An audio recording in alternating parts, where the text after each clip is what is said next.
Derek Sheridan from Rust Belt Basketball Coaches Network and the Basketball Nexus website. Thank you so much for joining us this evening. We have Coach Noah Goodrich, the head coach at Wayne Trace High School, located in God's country of Northwest Ohio. And Coach Goodrich is a Defiance College grad who played basketball at Defiance, which is just a great university. It's one of my favorite universities in all of the Midwest. And Coach was named as a teacher and head basketball coach at Wayne Trace in June of 2025. Noah replaced the Ohio high school basketball coaching legend, Coach Jim Linder, who was the head coach at Wayne Trace for 17 seasons, scoring a record of 284 and 131. And one of the most respected high school basketball coaches in Northwest Ohio. Currently, Coach Goodrich's Wayne Trace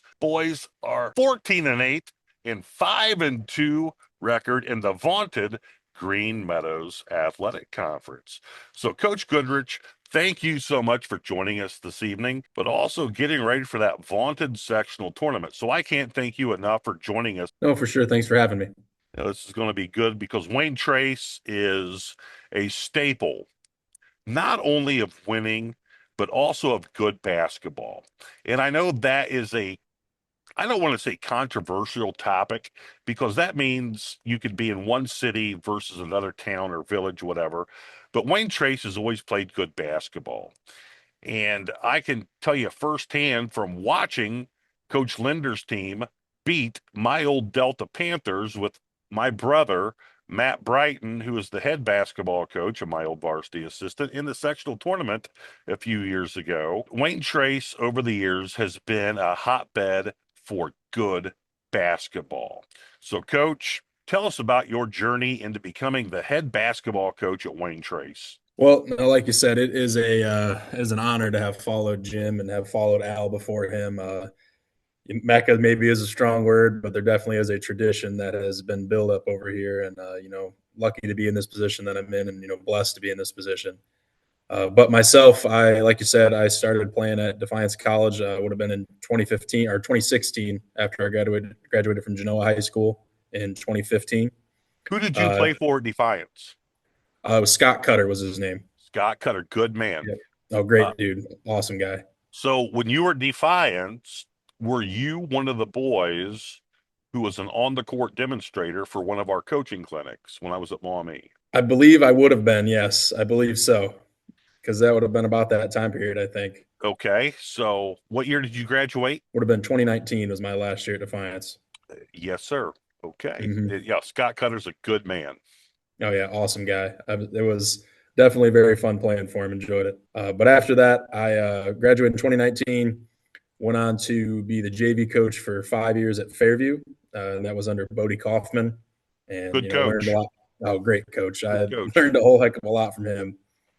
He had a lot of influence defensively, especially on me.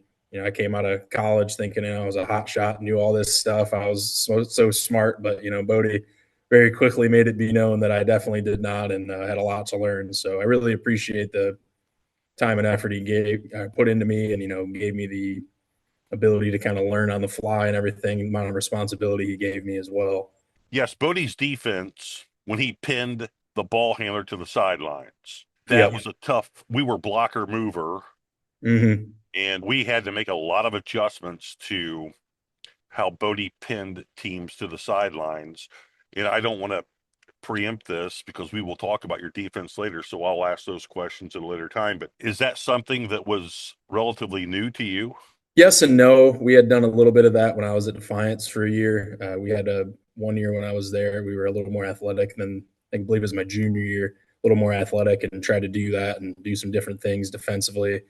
So I learned a little bit about it, but definitely not to the level that Bodie went in and the depth he went into it. And a lot of the stuff that I do now, it's not a complete replica of that system, but like you said, we'll talk more about that once we eventually get to that. But yeah, he was just an awesome guy to learn from, awesome dude to be around, especially at such a young age, and kind of instilling that discipline in me, and understanding like scouting and different things like that. So he did a fantastic job, and I think the coaching world's a little lesser for not having him involved in the game at the moment. But so would love to see him on the sidelines again sometime. And you never held it against him for being an Archbold boy. No, I did not. I'm not originally from the area, so I didn't have anything to hold against him at Where are you that point. from? I'm Genoa High School is Oh, where I that's right, graduated from. Genoa. So So who yeah, did you play for at Genoa? I would have been Keith Diebler for 2 Okay. years, Okay. and then it was Zach Alt was Yeah. after that. So in 2017, no, back that up.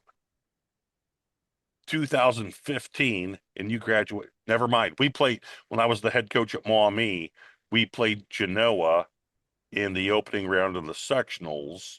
Was that at what high school was that Anthony at? Wayne. Yeah, that was me. I remember that. Okay.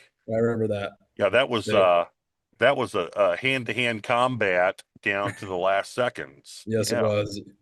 No, that was myself and Luke right now are probably the other guy Yes. maybe you remember from that team. But no, Luke was a good heck of a player for sure. But no, I do remember that battle over there. Yes, we had to use everything but the kitchen sink to get out of that game. I remember that. Hmm. You guys had three legit scores. Yep. Yeah. No, we definitely had a pretty good year that year. Very up and down, but it was I believe yeah, my senior year was definitely my best year we had at high school. So, but no, it was it was an interesting experience playing for Keith too. He definitely instilled a lot, built a lot of toughness in me. That for sure. Hmm. And I was my way making it up to Defiance. Made things seem a little easier after going through his practices for a few years there. Sure. We had the current coach, John Sandwich, on a State of the Game podcast earlier. Yep. And man, he's just kept things rolling at Genoa. It's Genoa's one of those places or one of those schools, I guess would be better to say, where you just never see them have a bad year. Mm-hmm. And Yeah. that's He. football, Go ahead. baseball, and basketball. Mm-hmm.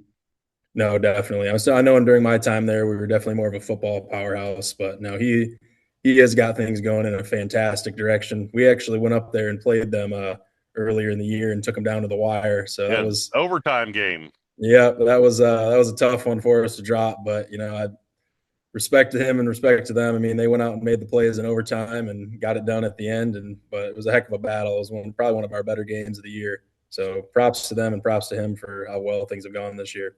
So I got to ask you, have you been to JoJo's nightclub in Elmore and had the hamburger? I have not. Oh No. my gosh. For a Genoa boy, you got to go. Oh, Okay, I'll have to add it to my list. You said JoJo's in Elmwood yeah. or No, Elmore. Elmore? Yeah, I can't say that I've had it. Oh my gosh, you got No. to go, man. That's big time there. All right, I'll add it to the list next time I'm back up at home. Then. So you've had a win versus Salina, a win versus Bryan, which are two schools who are vastly bigger than Wayne Trace in enrollment. And when I say vastly, I mean they are much, much bigger. So in the Hmm. old classification, we're talking Division 4 versus Division 2. Yep. I don't care if both of the schools have a losing record. Those are great wins. Hmm. And as you said, a 2-point loss in overtime to Genoa. And now I know this is like versus like, but any time a team can go to Miller City and win, that's big. Oh yeah. That's huge. Ross Kaufman's Miller City team is, I mean, they've got everything. They've got everything going. That's a great Hmm. win. Ross does a fantastic job over there, man. It feels like every year it is a reload. Doesn't matter who they are. Their JVs are always really good. I mean, they do the same thing. They're going to come and beat you up. They're going to move off the ball fantastically, share it. It always feels like they got a bunch of guys who can shoot it. I mean, about the only thing he was missing this year was the 6'4" super athletic kid. It feels like they always find every single year, but I'm sure he's got more coming. And even without that, I mean, they were able to pull off the record they were. So again, another guy doing a fantastic job over there. Great job. He runs the old Baumholt offense from Muncie, Indiana, which is extremely hard to defend. And I got to put a plug in for our Basketball Nexus website. We went over there and recorded a mic'd up practice Hmm. for Miller City. And after miking that practice up, I wish I would have seen him practice well before the days I went to Delta High School because he has practicing with a small school and a limited amount of kids down to a science. Hmm. It is, you can go to a bigger school and watch a practice and get a lot of things out of it. And I don't think anyone would argue that. But when you go to Miller City or Wayne Trace or any school that is really small enrollment wise, watching how he conducted his practice at a small school with a very limited amount of players and making that practice competitive, again, being repetitive, I surely wish I would have been there to see him practice well before my days at Delta.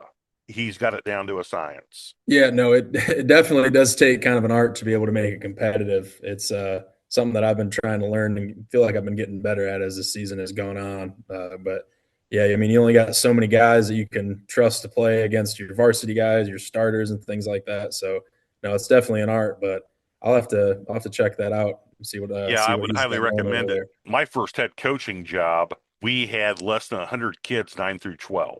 That was when I was in Indiana.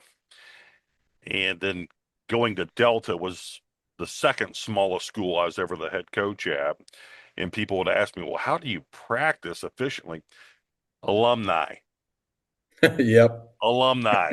You got to have those young kids who have played recently, Hmm. and can get off of work in time to be there at because high school basketball, I don't care what state you're in, is a wonky situation because we get out of school well before the regular work day is over. Yep.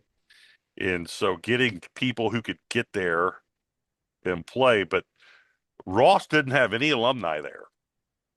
Really, that I find that surprising with all the great players he's had go through there Yeah, recently. Wayno at Holgate and I are very close friends. And Wayno and I used to talk a lot, especially when I was at Delta, about that happy balance between having alumni come in to make your top 6 or 7 players better or give them a practice they can compete in. Yep. Now, the side effect of that is the other kids aren't getting better. It is a wonky situation where I do believe the right answer is having the alumni come in because if they make your top 7 better, you're going to have a much better chance of winning a sectional. Hmm. It is definitely a balancing act. It's something you have to be able to kind of figure out or if you got to maybe plan to play on two ends. A lot of times we'll go, two ends and break it up, and I'll have all my JVs, my young guys go on one. And if the alumni come in, hopefully get 5 of them or fill in with a couple of the varsity bench guys, fill in with them too. Exactly. Yeah, I hate to see kids standing around. That is one Oh, of my pet peeves. So yeah, same it's here. If we had 3 alumni come in, and so that gave us 10 with my, top 7. mhm. And then we had the luxury at Delta of having the auxiliary gym, Yeah, that's nice. and we could have those guys go over there and beat each other up. But yeah, that's definitely something that John Q. Public doesn't understand. No, 100%. It is a balancing act to try to figure that out, and I'm still learning myself in my first year what's the best way to go about it. But good to hear you agree on the alumni part because we definitely have some good alumni that come in, and even one of my assistant coaches hops in here and there. So definitely something that gives you a boost, especially I think when you're scouting to play really good competition or a team that's got a guy who's lighting it up every single night. Hard to replicate that with a Oh, JV kid a lot of times. when I got to know Wayno, he was probably in year 100 as head coach, and he still hadn't figured it out. So we'll go with him. How's that? Yeah, that sounds perfect. Very good. So, Coach, tell us about your experience at Defiance College being a basketball player and a student athlete. It was an awesome experience. Like I said, I loved playing for Coach Cutter. He did a great job. I'd probably say in kind of a little bit of a rebuilding point when I was there. A couple years before, they had won 2 straight back-to-back titles in the conference. When I got there, just about every single one of those guys was gone, so we were in kind of a rebuild mode. But myself, I really enjoyed it. I was kind of a career sixth to eighth man. Would never tell you I was an overly elite basketball player, but lucky enough, I got some decent size and could stand there and shoot it pretty well. So I found my way on the floor from time to time. But no, it was awesome. Like you said, Defiance, great place to go. Awesome university. I had a blast there. You know, made some friends, met my wife, and it's so I really can't complain about anything that happened. And on top of it, I got to play basketball, get a degree, and put myself in a position to be talking to you here today. Well, I tell you this, from one small school collegiate athlete to another, there's nothing better than small school basketball at the collegiate level in the Midwest. And when you said I was a career sixth or eighth man, it brought back this most recent memory. I played at Huntington College in Northeast Indiana. Recently, someone posted on Facebook the date that Coach Platt, my coach, had passed away, and the gym's named after Coach Platt. And I posted something of the such of not a fun guy to play for. There was nothing sexy, but it was just hand to hand combat every day, blah, blah, blah, blah, blah.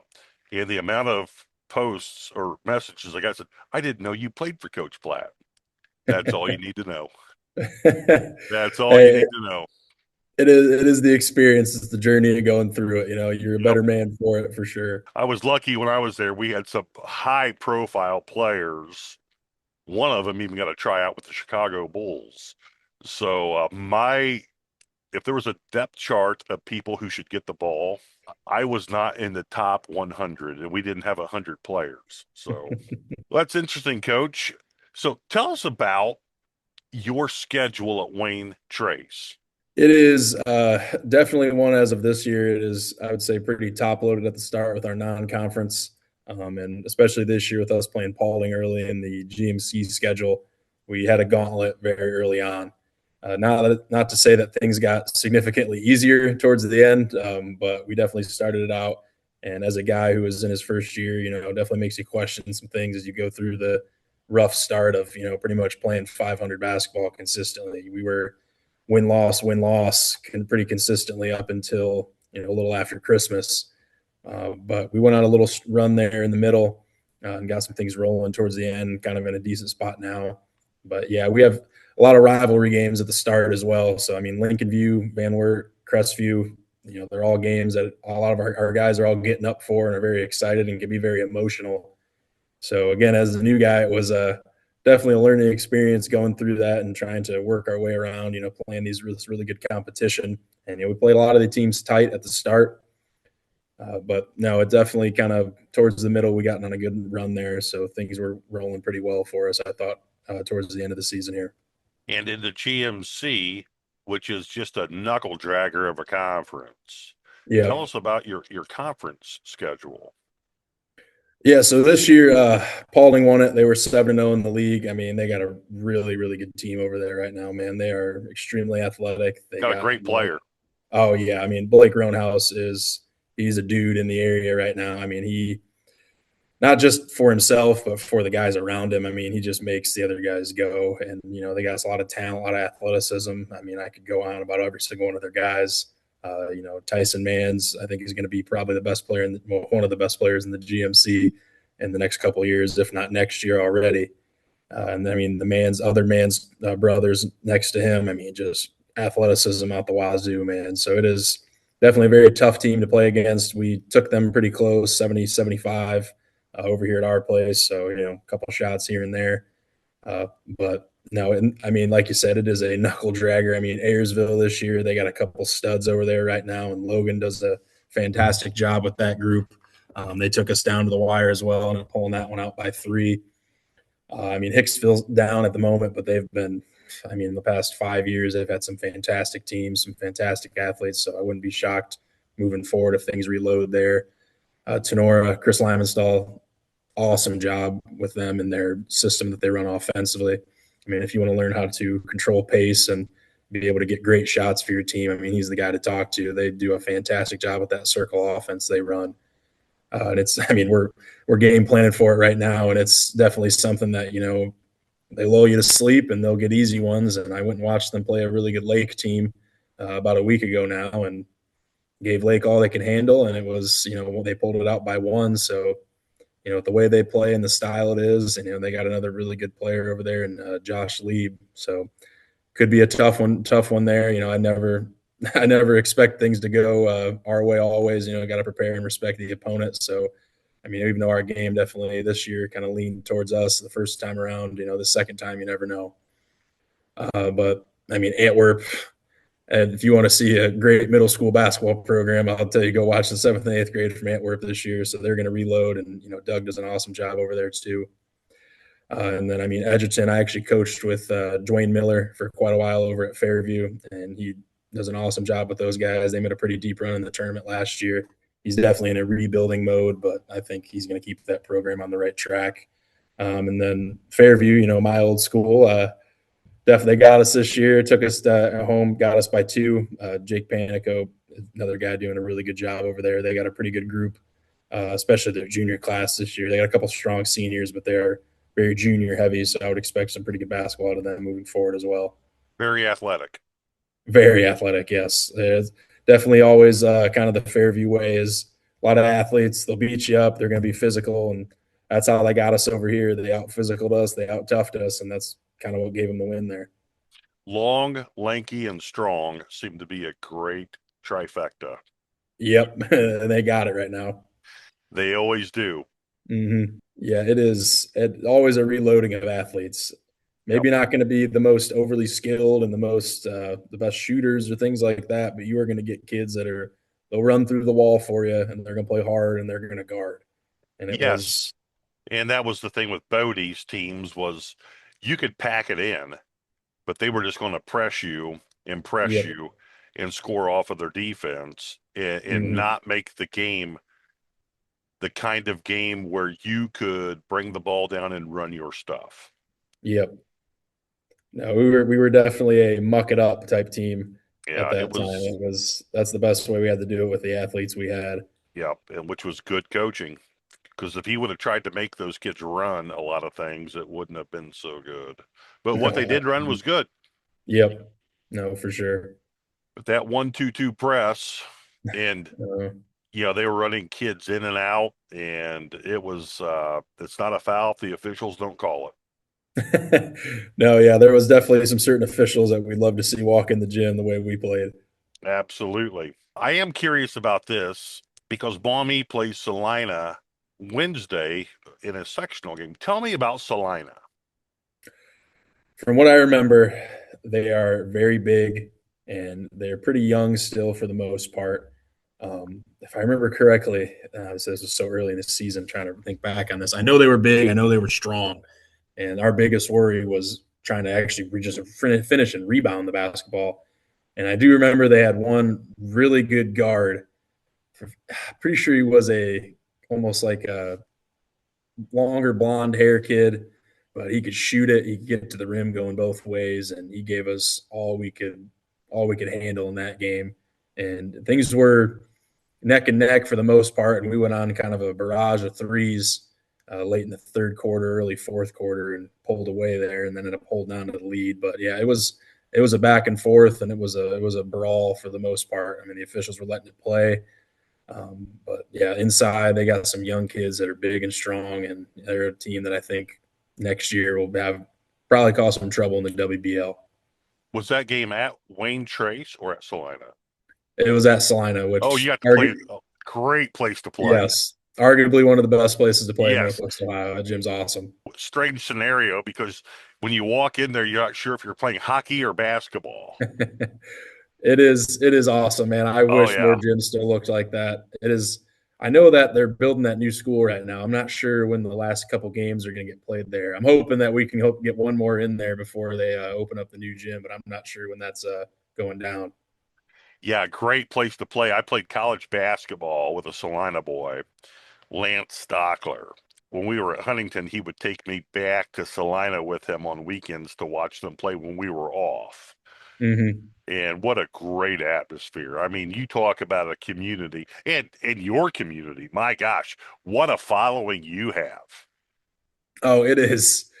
It is awesome this year. I mean, our community members follow, but our students this year have been unbelievable. We get away games. We have a full student section. We're talking bottom of the bleachers to the Yep. top a lot of times. So it is. it's been awesome. I know it brings our guys a lot of energy, and the kids are having a great time with it. And pretty much everywhere we go, it feels like we have a good following. Which as a team with a history like we have, I think that's almost expected. But the amount of people there, amount of eyes on you, does bring a little bit of pressure as well. But it's been awesome this year with the following we've had, especially from the students. Well, that kind of pressure is a good pressure. And I will Great. say this, the two best student sections I've seen outside of big school, Perrysburg's student section's unreal, but Uh-huh. Perrysburg is, that's a whole different world. Yeah. Wayne Trace and Ottawa Glandorf and Defiance when Kirk Lehman was there, and Bryn. I'm not trying to cite Bryn at all. Defiance's student sections has always been outstanding. Wayne Trace, always outstanding in Ottawa Glandorf. But when you said Mhm. from the floor all the way up to the top, that is Wayne Trace and Ottawa Glandorf. Yep. Yeah, it is. It has been pretty crazy. They're bringing back what the Raider Rowdies, as they call them. They're Yep. the old Spirit Club from back in the 1980s. They've tried to bring it back this year, and kids have definitely bought into it. We've had a numerous times where administration has had to go over and ask some kids to calm down or refrain from saying certain things. So Never a it's bad thing. good. No, never is. A lot easier to calm them down than them get them fired up. So it's been awesome. Absolutely. Are you familiar with Ottawa, Ohio, or Ottawa Glandorf is? Yo, yeah, for sure. Have you been to the bomb shelter? I have been in there. Oh, I have not been to a game in quite a while, but yeah, no, that's an awesome place to play, especially with the following they have and how tight that gym is. well, I'm talking about the bomb shelter, the bar Oh, slash I'm restaurant. sorry. Yes, I Yeah. have been there. Yes, Oh my yes. gosh, what a great place. Oh no, for sure. Yeah, my college roommate is an OG boy. Oh really? Okay. Oh yeah, he moved back to Northwest Ohio, and actually lives in Ottoville now. Okay. So since he moved back, if I'm not broadcasting a game, I will drive down there, which is from Bowling Green, only a 30-minute drive, whatever. Hmm. But we go to the bomb shelter before the game for pregame, and then afterwards, the fan support they have is unreal. Yeah, it is, and it's another place with fantastic tradition. You can't. I mean, around the area, it's one of the top 5 programs you're looking at, like Yeah. historically, especially in the recent years.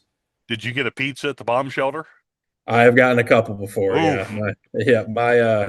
My wife's family is from out that direction, oh so wow, what we've a been great there. pizza! Uh-huh. Have you had the wings? I think I have, and I'm trying to remember. Yes, I've hit there a couple times after I've golfed in the area, so it's been. Where'd you golf? It is what is it? Moose Landing over Oh, there, Moose and then Landing. Yeah, there's. my college roomie lives on Moose Landing. Oh, really? Yeah, Absolutely.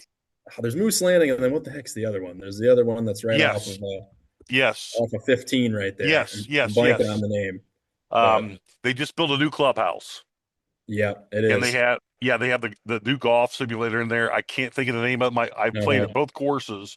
But yeah, Moose Landing's unreal. Yes, probably one of the nicest ones around the area over here. Absolutely. Yeah, my college roommate Greg lives on hole number two. Well, hey, that's a great place to live, man. I wouldn't Oh, complain about that. he hit the jackpot. He moved back home and bought a house on hole number two on Moose Landing, and he's just living the life of O'Reilly. Uh, Well, I'll have to give him a wave next time I'm over there. Then, yeah, we'll have to get together and play golf. hey, I'm in. You're almost guaranteed to win playing against me, so that'd be good for you. Well, I wouldn't go so far as to say that, but we will have fun. I will guarantee you that. Sounds awesome. Tell us about your offense at Wayne Trace High School. This year we are in a position where we have 2 big guys that are on the floor a lot of the time, so it's been an interesting situation trying to find ways to play with those 2 guys together in what we call a modern basketball offense, having spacing and with the way kids like to play nowadays and get up and down and shoot threes and do all that stuff. So for us, it's been trying to create opportunities for them to work together, kind of in tandem with that. But I mean, the biggest thing is I like to try to get out and fast break when we can. And thing I preach from day one is spacing, spacing, spacing. We are doing things a little bit different than how Coach Linder did it. I know Jimmy was very much set oriented and was, we're going to run something almost every single time we come down, which, nothing wrong with that completely, but it is not something that I like to do. So it's been a adjustment period for them, but it's just been making sure that we get out, try to pitch the ball up the floor when we can, and keep space. And what I like to say is make sure we run action. And, there is 100 different actions that we could run. We can get to handoffs, we can get to staggers away, we can get to down screens, we can get to all sorts of different things. And really the big thing is just making sure that the ball continues to snap and that the ball continues to, find the next open guys so we can hopefully eventually get to a point where we're getting an open shot or getting a great one. And it was an adjustment for these guys because, again, they had run sets most of the time that he had been there, Coach Linder. So for us, it has just been breaking those habits, trying to get to the point where we can create an advantage. And as we create that advantage, we look to, find a great one for us. And again, with us playing with two big guys, it has been an interesting thing trying to create the space. But luckily for me, one of those guys can step out and shoot it a little bit, but it's just, been an adjustment breaking that mold. But moving forward, it is probably going to be a little bit of an adjustment period. I think that one thing I would probably have done differently this year is maybe put into place more set actions or kind of secondary actions we get to off of fast break, as it took a little longer than I would have wanted for us to get to the point that we're at now where, we drive kick multiple times or we run actions multiple times. Very much early in the year, we were at a point where as we're making this adjustment, we, really weren't doing a great job of generating great shots for us. And the fact being that, I think that took us out of some of the games we were in, and it kind of forced me to play a certain way where it was going to be, we got to run more sets or, we got to do a certain thing compared to what I would really like to do, which is get out and play, open the floor up, space it out, drive kick until we get a great one and then play off of that. So I would definitely say that I'm not much of a, I don't know what the right word is. I don't usually like to do the continuous offense, the continuous motion, continuous thing. I much prefer of teaching great spacing, teaching kids to get to action, and then teaching them the right time to get to those actions, and then eventually making it so we run these things and we can read off of them. But again, it has been a process for us because, Coach Linder did things a little different than I do. So these kids, a lot of them have played 2-3 years of varsity basketball. So it was an adjustment, especially early on. But as we're getting here to the end of the season, I think we're doing a lot better job. We're scoring more points. We've scored over 60 points, since, January 10th. We've scored over 60 points, I think, 7 times.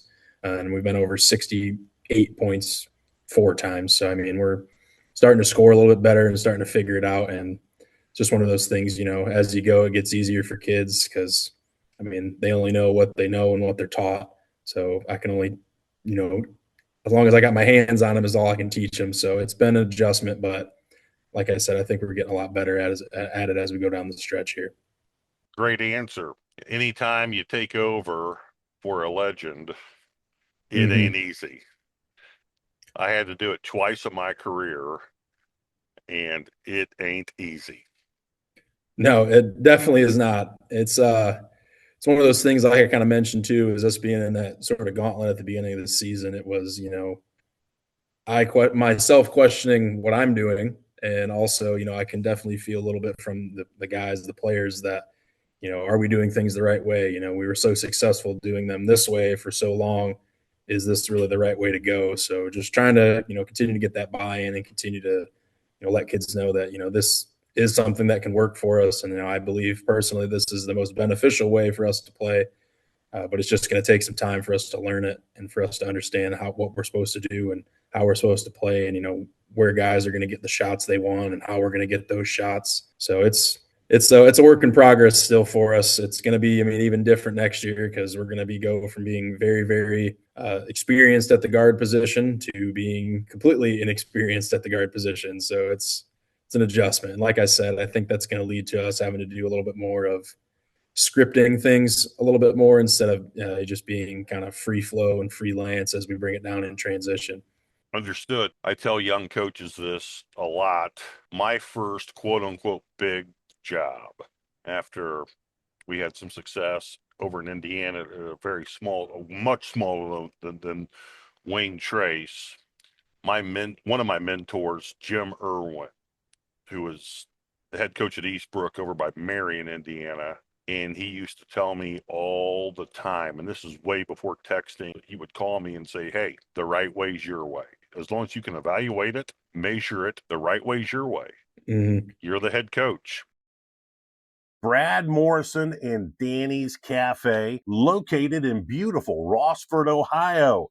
Danny's Cafe is the ultimate spot for a family-friendly breakfast, lunch, or dinner, or a night out with friends to watch your favorite high school, college, or pro team. Danny's Cafe offers an incredible food experience for people with varying types of palates, and the service is fast and provided by the most hospitable staff in Northwest Ohio. The next time you're on the hunt for a place to grab a bite or cheer on your favorite team, head to Danny's Cafe, located directly across the street from Rossford High School. I being in this position was awesome this year, especially following Jimmy, who again followed another legend in Al. I believe I'm only the third guy in like 50 years is what the number was. So I mean, it's been awesome, been a blessing. Like you said, 14-8 definitely isn't anything to slouch over, and definitely a few here and there that I think we could have gotten even better than that. But I'm not going to complain about where we're at right now. Nor should you, because another thing John Q. Public doesn't understand, winning basketball games is hard. It is hard. Winning games is extremely difficult. Yeah, it definitely is. We have had a few here and there where, like I said, have been so close, and it's a turnover here, it's a bad shot here, a missed box out here, that decides the game. And we've had some ones, we've made those plays, and we've had some ones where we have not made those plays. And again, it's been a growing experience for me. And every time we have one of those, I feel like I'm not sleeping that night and overthinking every single decision we made, in the week of practice leading up, and also, in the game itself. And I can think of, a couple things right now off the top of my head that I wish I would have done differently in those situations. But it is very, very hard to always have those work out your way and to, finish the games the way that you would like to. Correct. And what will never change for you in the 30 plus years you have left in front of you is all of those things go directly into the next week's practice plans. Yep, that is for sure. No, we have hit a lot of that stuff pretty hard. And in Rust Belt basketball and on our Basketball Nexus website, one of our terms is great separators. What is a great separator for you as a coach? What is a great separator for you as a player? And a great separator for a coach, in my humble estimation, is everything that you just aforementioned, and having the foresight and the ability to take emotion out of it and add those things that didn't go your way into practice planning and getting better at it. So the next time your team faces that same situation, you're not only prepared, but you're better. 100% agree. Making it a learning scenario is worth its weight in gold. Yeah, it is. It has been a blessing for me to have played for all the guys I have played for and coached under the guys I've coached for. Even at that point, like you said, it's still some ones that aren't going to go your way and you're not going to be prepped for, but all you can do is add to it, add to your repertoire at practice, and hope things, turn around and you're better prepared next time. Absolutely. Yeah, it is. It has been an adjustment to try not to put the emotion into it. Yep. I like to think I'm usually a pretty level-headed guy, but there has been some moments this year where it's been hard to keep myself at that point. Even just this last week after our Fairview loss that we had, it was something we had to do, and we had to adjust. We had to have some tough conversations with some guys. But first thing I always usually do in the locker room after a loss is I'll usually go hand up, and these are the things I could have done better, and You know, if I can't point the finger at myself, how can I point the finger at any of the other guys on things we got to improve with? So I think that's a really big thing, and big part of it is showing them I can be accountable.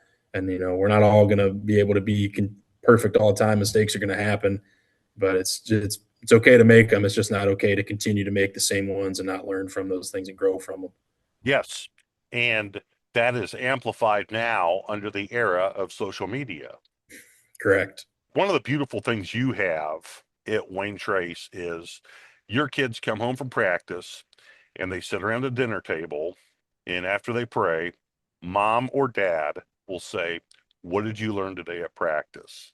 And if the kids say, "Oh man, today, coach worked on press offense and we really got after it and we got better at breaking presses," or, what have you, zone offense, zone deep, whatever.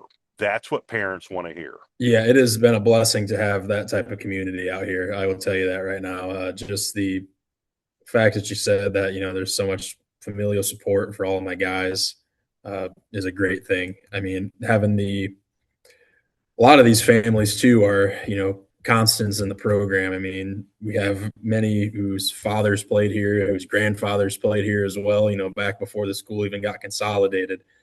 So just that tradition of, you know, basketball in the area really, really helps me in that way, like you said, because of the support from those families.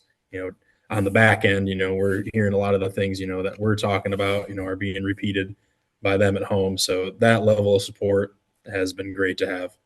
Oh, when you're in a school, for example, when I was in the Northern Lakes League with Napoleon, because I was in the NLL back when Rossford was in Oh the yeah. NLL. Hmm. And when Napoleon replaced Rossford, one of the things I picked up on real quick, and we did have this at Maumee when I coached at Maumee. I don't know about now, but when I coached at Maumee, one of the similarities we had with Napoleon was a kid's big brother, second big brother, dad, grandpa had played there. Now that adds a good type of pressure to that kid to perform and to act the right way. That is another thing in high school basketball that money can't buy. It is an awesome thing, especially like we talked about with the alumni coming back in when a lot of those older brothers were pretty good players themselves and are able to come in and be around. But no, it's like I said, I can't say enough about how great the Wayne Trace community is. And, you know, finally myself feel like I'm really starting to get ingratiated around here. So it has been 100% a blessing to be here and just be in this position that I'm in. There are a few things more gratifying in coaching at the high school level than having the alumni come in and a young man will make an error while playing against the alumni, and 5 alumni go over and fix the problem well before the coach can get there. Yep. So No, this a is lot of times those are the easy days for me when they're all in absolutely. there. Tell us about your defense. So defensively, like we kind of talked about, I did steal some things from Bodie. I do definitely like to try to keep the ball out of the middle of the floor, and that has been a growing thing for us. We've again, Coach Linder did things differently than I did, and had different principles defensively and things. So it's been trying to kick some habits that were, you know, more his way of doing things and fixing things in the way I want to do things now. But definitely like to keep things out of the middle, try to make it so we are not entirely helping too much off of the strong side corner, and we will leave most of our help to the weak side guys and play that way. I mean, you know how big the 3-pointer is in today's game. Feels like every team has 3-4 kids that if you put them in the corner and they can stand there and shoot it, pretty good odds that shot's going to go in. So we were trying to limit that as much as we can. And luckily this year, we're also very athletic, 1 through 5. Pretty much all of our subs that come in are able to, and usually we got some pretty decently big, strong kids. So we definitely at this point are leaning towards staying as a switching defense. We'll mix it up here and there, but we at this point are switching everything, which I prefer to do as a way to kind of junk up the systems that guys and the sets that guys like to run, just because it makes you do something that's different than what you normally would, right? Your normal read might be, if we're just saying a simple down screen, is going to be guys coming to the top. You know, you're looking to play off of this guy using the screen, but we're going to jump it and switch it.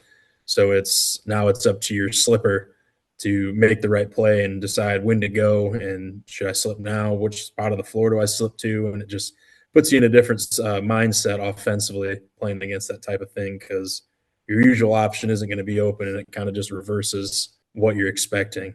And luckily, we have some guys who can guard on ball pretty well, because the weakness of the switching is usually, you get a big on a little or a little on a big, and you take advantage of those mismatches. So right now we have the personnel to be able to cover that, and make it so that isn't such a thing that we have to worry about with most matchups. And it's going to be, moving forward, kind of an adjustment year to year based on personnel. But that is definitely where I would like to be, preferably. Outside of that, we are very much a multiple team, and we run a multitude of different stuff. That has always kind of been the Wayne Trace way, is running a bunch of different defenses and being able to do that. Our guys have played a lot of 1-3-1 in their career, so we are very heavy in doing that. Jim Linder's 1-3-1. Yep, I'd say a lot of that stuff is directly coming from Jimmy and playing that. We'll trap out of it. We'll do things where we just trap the corners, we trap the top, we trap it everywhere, and it is kind of a mixture. And we'll come down and mix it up. Pretty much every other possession, trapping you in different spots. And we got a lot of length right now, which definitely helps us to be big in those. But we've shown different things throughout the year. We've diamond pressed, we've run and jumped. It's a lot of it for me is based on what we see when we scout. Do we think that, this team is going to be able to handle the pressure, or do we think this team doesn't have the shooting? Should we play this way? Like going back to when we played Genoa, for example, I'm sure just about everybody listening to this knows how good Walter Plants is. The kid's a flat out stud. And, we even have a kid of our own who's about 6'7", but we didn't really have, much of a chance of guarding him one-on-one with how athletic he is. So it was, we kind of ran it. We ran a box and one against him, where we put a strong guy on him and just hit him as much as they let us hit him, and boxed up everything else and said, let's see if anything can happen that's not Walter going to the rim. So it's probably one of my favorite things to do in coaching, is to try to game plan stuff like that. And we've done different things to different teams throughout the year, and like I said, hand up, not all of them always work. And sometimes I'll say, well, that was a terrible idea, and we'll switch back to doing something else. But I think it's a good thing to be able to be multiple, as well as, there's going to be teams that can attack you in certain ways. And, you got to be able to handle what they're throwing at you and stop, different things that you're going to see. I didn't know that Coach Linder had stepped away. So one of the better basketball officials in Northwest Ohio teaches with me. Okay. Every now and then he pops into the gym. I always ask him, where are you going this weekend? And he said, oh, man, he goes, I hit the jackpot. I've got Wayne Trace versus Edgerton. Mm-hmm. I said, before the game, when you go up to Coach Linder and say, is there a chance we'll see the 1-3-1 tonight? Do you remember an official asking you that? Because he came back Monday morning and he said, it wasn't Coach Linder. And the person I said that to, the head coach, didn't really respond much. Do you remember that? Maybe vaguely. There's definitely a chance that I was locked in on something else. Right. Sure, I get that. Known to be a little spacey and flighty sometimes before the game. So, no, we definitely, I don't know if we even played any 1-3-1 in that game. Maybe a tiny bit, but yeah, it's been a mixture. Now, Jim definitely, when he stepped away, it was a kind of a hit and miss thing if he was going to or not. I didn't even know that he was going to until I think it was a couple days before he actually announced it. There had been some things he had said here and there in the season and stuff like that. But yeah, it was definitely a surprise step away. I wasn't expecting it myself up until he told me. Tell us about your postseason. Who did you draw in sectionals? We will play Tinora this Friday. We were the 3 seed. In ours, we were the 3. It was Lincoln View, Crestview, then us. Okay. If you beat Tinora, who do you have next? It would be Lincoln View. So if we both win, we would play at Defiance. It is the 4th at Defiance High School. Okay. Tell us about your regional. So would possibly be, man, there's a bunch of teams that I could see making it out and getting to this point. Obviously, we got to get through who's in front of us first. Yes. We have Crestview could go on a run. We talked about, the teams out of the GMC that are, the gauntlet that is, Ayersville's been playing really well as of late. I could see them making it out of their bracket. Fairview, I mean, can get hot, and they're going to be able to bang with just about anybody they want to. And obviously, the top seed in our area down here is St. Henry is available to maybe come out of that regional up at the top. But I mean, LCC, Spencerville, you're looking at, I mean, a lot of teams that could definitely make a run there. And coming from the other side of our actual bracket in Northwest 2, I mean, you look at Maumee Valley Country Day, they've had a lot of success, played some really, really tough opponents this year. I mean, Gibsonburg, I believe they're 19-2 at this point or something like that. I mean, and Evergreen's played a lot of really good teams, really close. And I mean, they just took Genoa pretty close down to the wire rather recently. We played right with them. So it is. Delta just beat them. Yeah, right. Yeah, there you go. Right. I mean, they are, from watching Evergreen, they definitely seem like they're a little up and down, and they've had some injury and stuff. But no, I mean, you beat Evergreen, that's a pretty good win, man. They got some really good athletes going on over there right now. So I could see them upsetting Gibsonburg and making it out of there. So it is going to be a very exciting thing to see who is winning games, and I'm not going to be surprised if there's a couple upsets here and there. Yes, this time of the year, it all boils down to ball pressure. Ball pressure. Mm-hmm. And you said that you do a lot of switching. And if you heat up the ball, I know I'm telling you an ice cube's cold.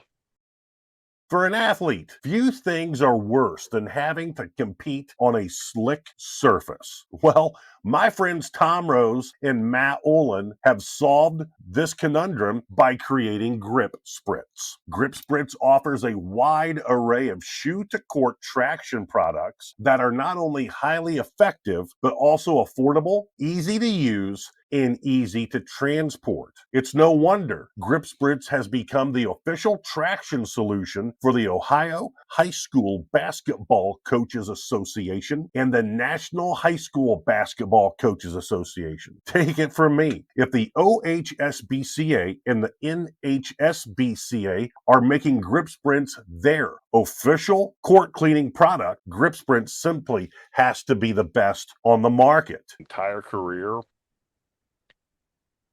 he said once, and we were a big ball pressure team during the regular season, but once we got into postseason, we amped that ball pressure up immensely. And he said, this is the great separator between who plays who. And if you got the kids who can go pressure the ball and make the other team's lives miserable, and then you can rotate, you're going to win. And then when you get to that one team where you can't pressure the ball, again, I will take this to my grave. He said, your 4 favorite letters are ZONE. Yep. No, there's as I look down the line, there's some teams here and there where, thinking we run into them, later on in the postseason, there'd be a chance we're going to sprout our best option. Luckily for me, I do got some pretty good guys or pretty good athletes that we can get up and get after it a little bit. Like I've said, we mixed in just about every matter of defense that you can so far this season. And, getting up and running that diamond press and running the run and jump and everything has been real good for us. And in the half court with the switching, we've been able to do some things and get up, make teams uncomfortable, and jump a lot of passes, especially around the top of the key area, as teams like to bring stuff back to the top. So I 100% agree with you. Ball pressure, one of the most important things you can have defensively, and really picks up and helps everyone else's job. You can pressure the ball, and then also, for the most part, keep them from beelining to the rim. If we had to play a team, even in my head coaching days, where they were set oriented, man, that first pass to the wing is getting trapped.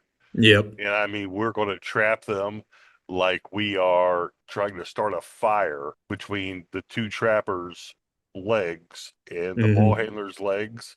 We're going to rub that to a fire. Man, that's one thing I never forgot. Those guys told me, ball pressure, ball pressure, ball pressure, ball pressure. If you're playing a team from a league, that's not as good as your league per se, and they haven't seen that kind of heat, man, you got to bring it. Yep. Completely agree. And It's funny. It's funny you say that from your mentor. It sounds like around here. I'm sure you know the name Al Welch. yep, He is famous for the ball pressure. Ball pressure. I hear it all the time from the guys that have been around for quite a while and played for him. That even the amount of ball pressure we have isn't enough, and we need more of it all the time. So it is. I mean, throughout the years and throughout basketball history, I mean, I feel like that's one of the, like you said, the great separators. You can get that ball pressure and use it, to your advantage. You can really muck things up and really, even in some ways turn defense into offense and dictate a lot of things on that end of the floor. yes, with the social media genre of kid, make them uncomfortable. They don't Yep. like uncomfortable. Do you get our newsletter? I just recently signed up for it since I had talked to you not Okay. too long about doing this. Yeah, Dick Kroll was the legendary coach at Bowser High School. Dick coached Dennis Hobson, Mm-hmm. and Dick's big thing's ball pressure. And he's right. Once the ball goes to the wing, you heat that wing up. I mean, you put them on sizzle. The other thing he says that is golden, and I mean, it makes me want to get back into coaching. Back 2 feet off the ball handler. Back up. Let the ball handler bring the ball up, but have everybody else up the line on the line. Don't let the ball handler from the cylinder, lane lines extended, have a driving angle, but deny everything else Mm-hmm. and just blister the passing lanes. Yep. And Kids go today ahead. aren't used to that. Even guys guarding the post, we're going to get 1 foot up the line on them on the ball line, and we're going to make that ball handler sweat it. Where am I going to throw it to? Yep. And then once he picks his dribble up, it's Molly bar the door.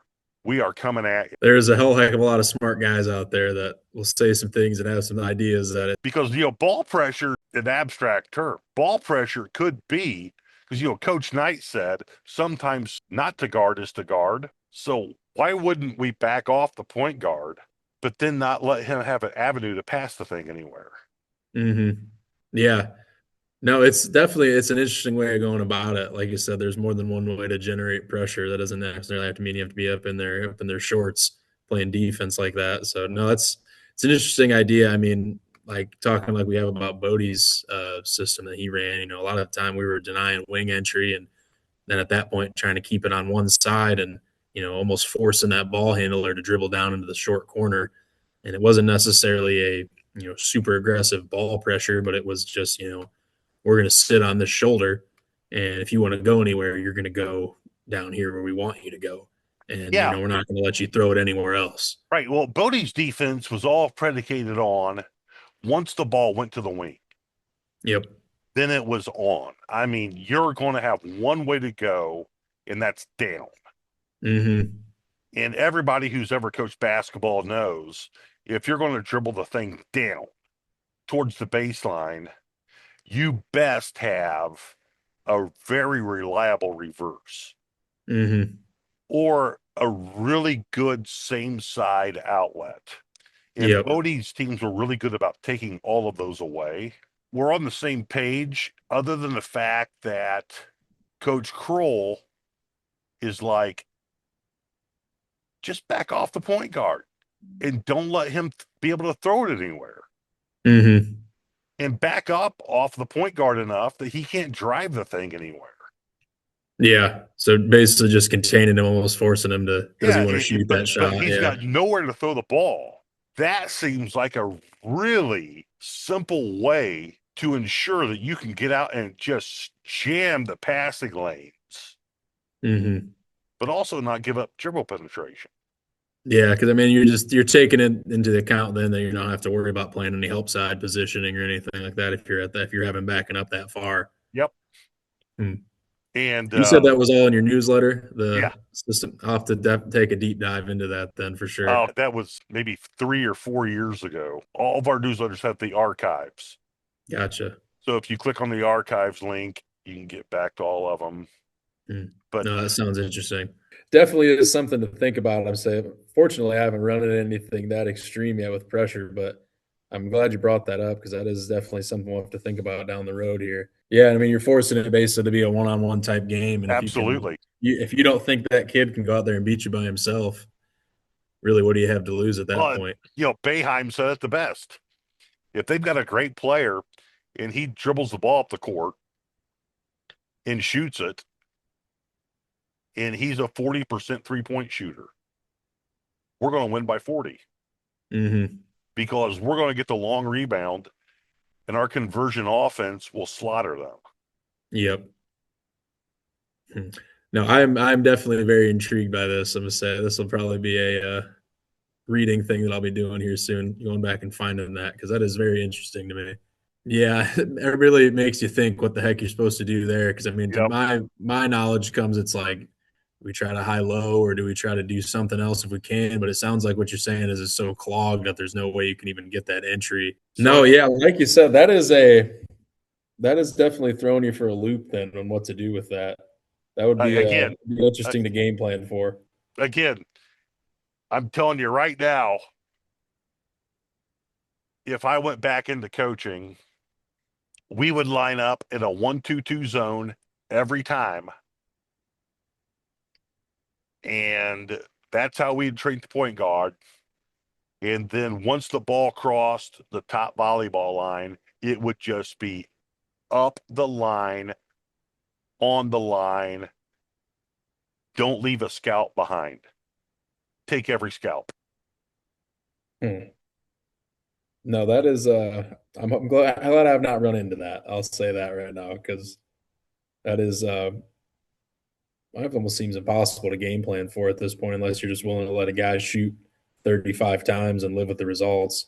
Yeah, that is that might be a look at for me this summer, honestly, of having that as a wrinkle or something for sure. Because I had never even heard of that as being a way to go about doing it. But Yeah. hmm, It's a chin scratcher for sure. yeah. Hmm. One of our clients for Basketball Nexus had a unbelievable upset in their tournament. They'd only won a handful of games.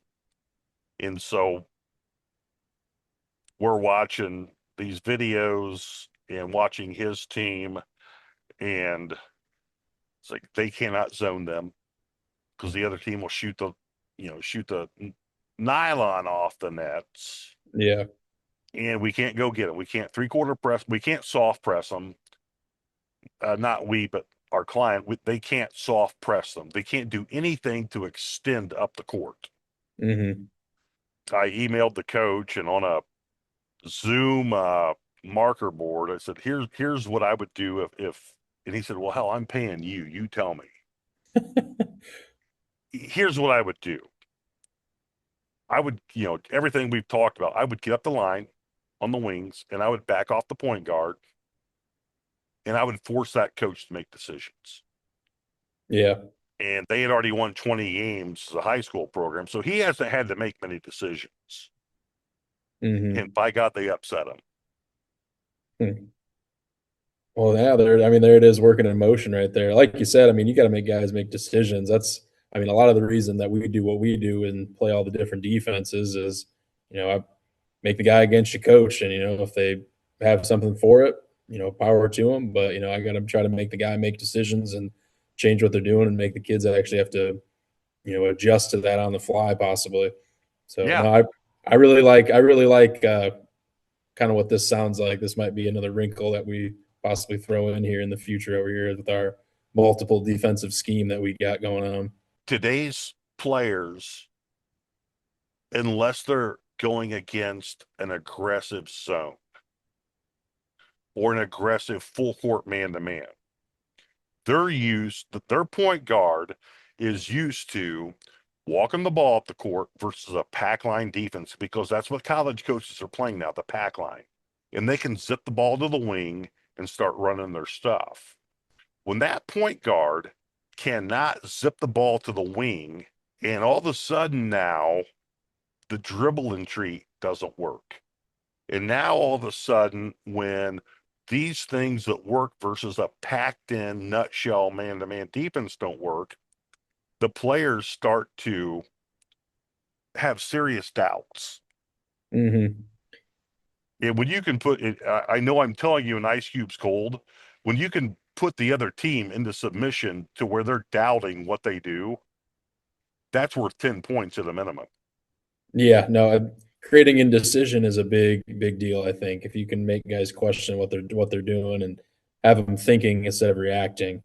And again, that's a lot of the reason, like I said, that we like to be so multiple is, give them different looks. And, we've even done throughout the season, we've done, on makes, we'll do this, on misses, we'll do that, and continue it to be. So almost every other possession, you're looking at something different and makes it so if you're in the half court, it's going to be a really tough thing for you. Because, if we're playing a 1-3-1 versus our man, we're trying to keep the ball out of the middle, it's completely different ways that you're going to, have to attack that type of thing. So it is something that I really like to do. And like you said, making them have to question it and indecision and doubt what they're doing is, I think, a really big key defensively. Yeah, we had an assistant coach at timeouts just focus on the other team's bench. And if the other coach just lambasted the kids, but didn't give them anything substantive on how to fix what's going on, Yep. we knew that right there was worth an 8-point run. Mm-hmm. No, that is the goal of you love to see that. I know when I was an assistant, that was something I was often looking for on the other bench.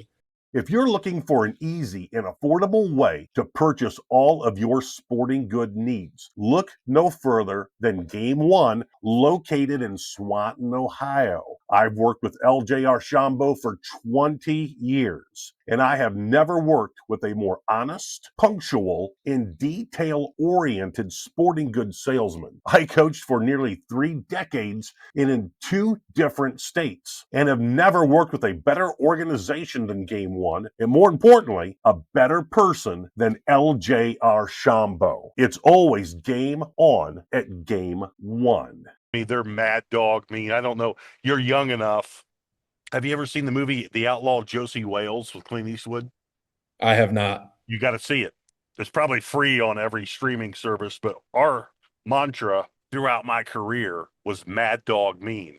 There's a scenario in The Outlaw Josie Wales where Josie Wales and the 3 people he's with are in this mud hut, and all these mercenaries and bounty hunters surround this mud hut. And Josie Wales looks at these people and he says, "Hey, there's a time to get mad dog meat, and it's now. You got to get mad dog meat." And then he goes on to explain what that means. But we had in every locker room I ever coached, and I made the kids suffer through watching the show. But it's a great movie. But, Mad Dog Mean. You got to get Mad Dog Mean. All of those things led into, for example, if you're denying the wing, but you're not guarding the point guard closely, you got a huge responsibility. Do not let him catch the ball. Yep. Because if you do, you are not Mad Dog Mean. Mm-hmm. You are a puppy who needs to get put back at the kennel. Yep. So, Yeah, it is very much a mentality thing in a lot of those different defenses you're running. And, for us, when we're doing our different presses that we like to show, it's kind of having to get out of the mentality sometimes where maybe we're sitting back in a zone here or there and having to kind of flip that switch and say, like, all right, now the, intensity's got to pick up on this end. We got to be able to fly around some and play this way for 3-4 minutes before, we go back to doing something else. But yeah, no, I like that because it's a good way to put it. You got to have some anger, got to play with some ferocity defensively, depending on what you're doing. the players have to have a little bit of fear. Yeah, Not of the head coach, not necessarily the head coach, but there has to be a fear of not meeting expectations. mm-hmm. And there's nothing wrong with that. That's a big deal, man. That's a big deal because kids are used to being comfortable. Yeah, that has been honestly, just for myself, it has been a big adjustment from going from being the assistant where, you're kind of buddy with the kids and, having to go from the point now I'm the guy in charge and have to be, the disciplinarian and make sure that things are on the right track and try to put in some of that fear of not meeting those expectations. That's a huge deal. Yeah. It's a huge deal. As an assistant coach, you're wearing the guidance counselor cap, you're wearing the tutor cap, you're wearing a lot of caps as the assistant coach. You're also wearing the cap where you are the liaison between a kid flipping out and not flipping out. Yep. And you're the guy, that liaison, who's telling this kid, hey, here's what coach means. You're focusing on too much what he said. Here's what it means. And if he didn't say this to you, he doesn't have any expectations for you. And kids even today understand that. They do. Yeah. But then when you get into the head coaching role, the kids find out real quick, you got to win games. Yep. You got to win games. I mean, kids find out real fast that you don't want to end up back in the bread line. No, not at all. Exactly. And kids aren't stupid. They understand that.